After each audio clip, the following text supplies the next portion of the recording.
The Art Beat, a weekly program putting you in touch with artists and arts events from the J.T. and Margaret Talkington College of Visual and Performing Arts at Texas Tech University. Hello and welcome to The Art Beat. I'm your host, Peter Martins, and we are coming to you from the Talkington College of Visual and Performing Arts at Texas Tech University. As always, on this fine weekend, I have the pleasure of talking with a professor from the School of Art at Texas Tech, Klint Burgio-Ericson. Hi, Klint. Hi. Thanks for being with us here today. I think you've been here at Texas Tech now this is your fourth year. That's right, yeah. Okay. And came to us from a little bit west in New Mexico. Yeah, so I was in Santa Fe when I got the call that y'all were interested in me. And so I do a lot of work out in Santa Fe and research out there. So it's still a big part of my life. Okay, great. And I should add to your title, Professor of Art History of the Americas. That's correct. All right. Yeah. And what is that flavor does that bring to the art history world that we maybe haven't had before at Texas Tech? So I work, the Americas is kind of code for Central and South America.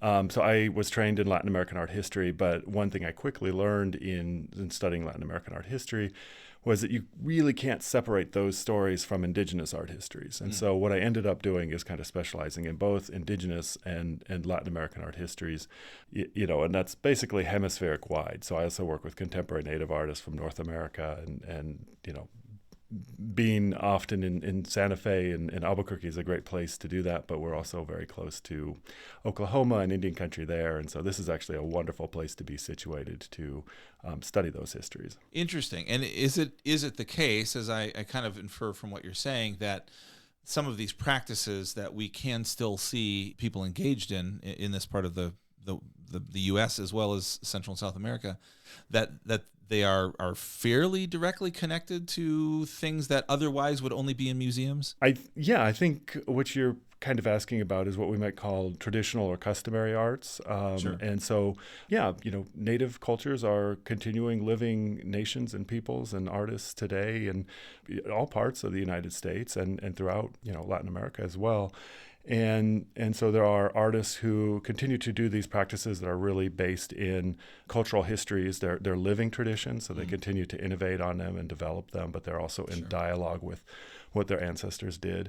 But then there are also more experimental artists who are working in, the contemporary studio art mold, just as we teach here at the School of Art, and are just as experimental and, exciting and cutting edge as any other artists, in working in the country today. So I think it's fun to work kind of on both sides of that cultural experience. Yes, I know in some of the coursework I teach, the modes of history, maybe some things in music even. It is fascinating to be able to access a living tradition like this, and there's a lot we can learn, I think. Yeah, absolutely. So I know on campus, you're part of the art history faculty, and you're one of the folks in art history that's interfacing with the Texas Tech Museum, which we should, I think, always do more of.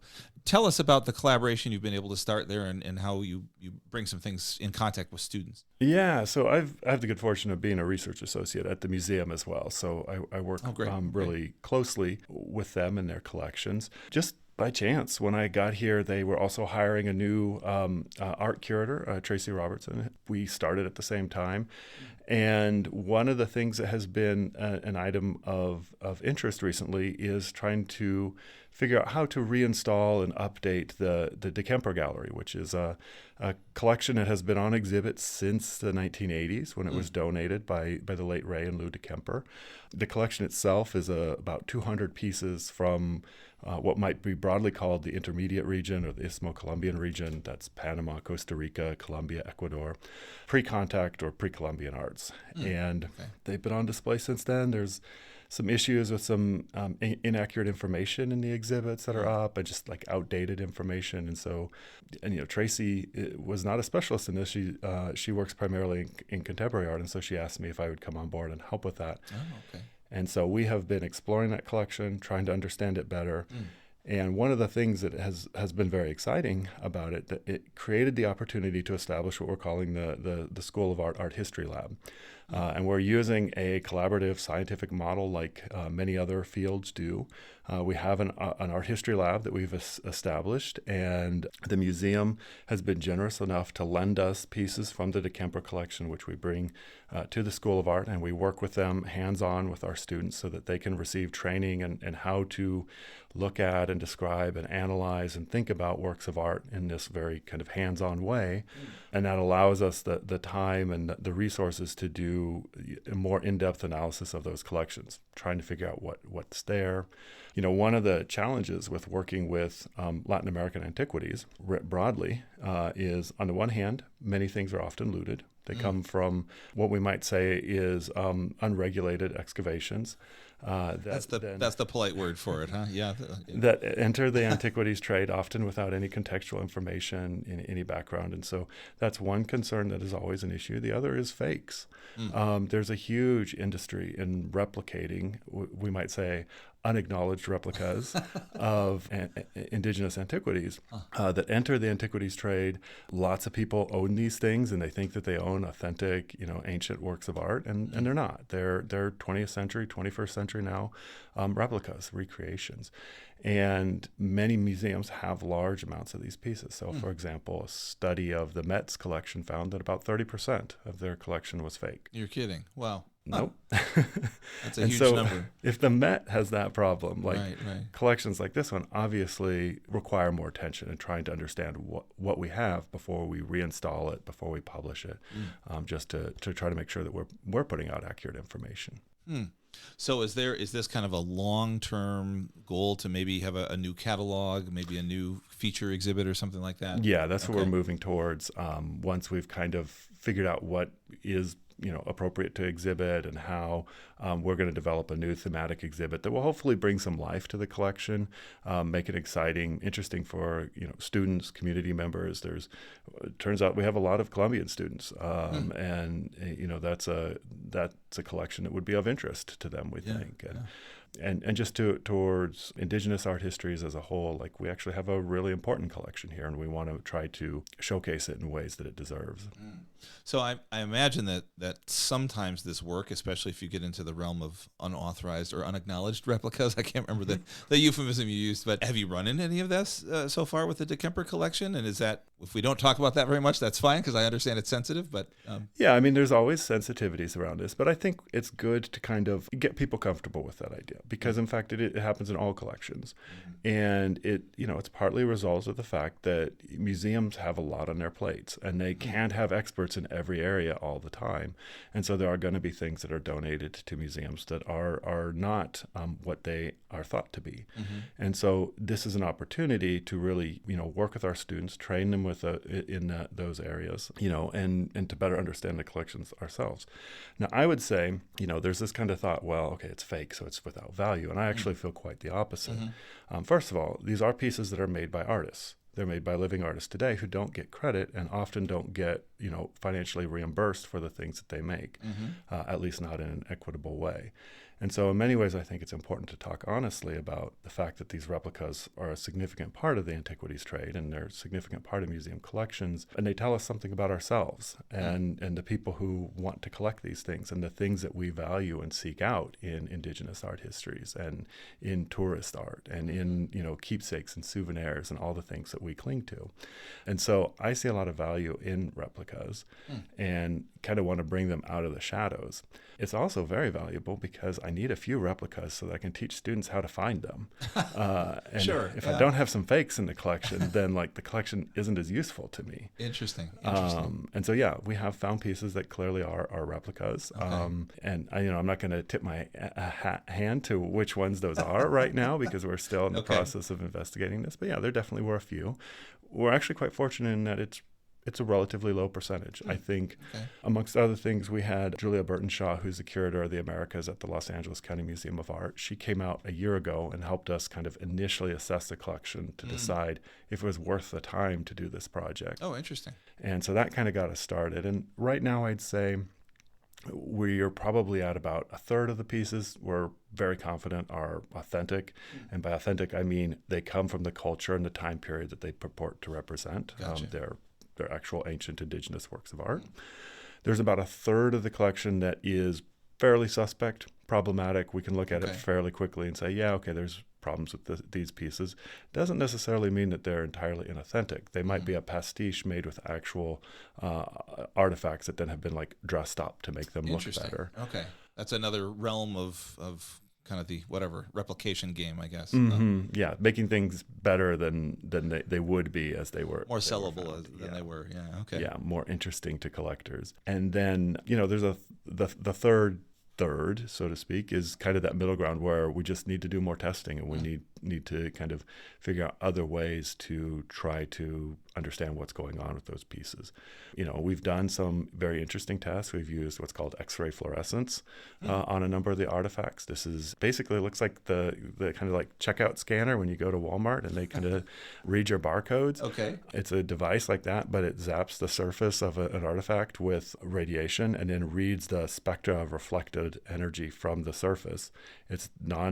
It doesn't harm the artifact in any way, but it allows us to understand what it's made out of. And then we can find out, for example, is this a modern alloy of gold or is this a typical ancient recipe for gold work? And that very quickly helps us to authenticate some of the work. So we've been doing a lot of kind of testing like that. Well, that is all very fascinating, and I can definitely see how it is so useful for students to be part of this process. They're really learning. If I may share a similar story from my own past, as a classics major, the university I was at got this amazing bequest of ancient Roman and Greek coins from a woman who just lived in a small town, and this was just her hobby, and she would collect them, and it was an incredible, almost hard to value. It was so good. We found there was one fake in it, but I have to say, as a student charged with, I don't know what I had, 5 or 6 like all the other students, to prepare the information on these for the catalog. They kind of become your babies in a way. You get really attached to them, and I've been back to that gallery since, and I think it certainly gives students a bit of pride to know that they're working on something that hundreds, thousands of people are going to see and appreciate and learn from based on their own work, and maybe some that are going to be kept in the basement because they're not going to be displayed for one reason or another. Yeah. We're hoping to at least display a few of the replicas too, so that we can talk about these histories. But they do become they become persons. I've got one student right now who is working with this delightful little piece of gold work from the Sierra Nevada de Santa Marta. These are these mountains along the coast in northern Colombia. It's a little golden frog that is fused with the features of a jaguar. And so we're calling it the jaguar frog for lack of a better name right now.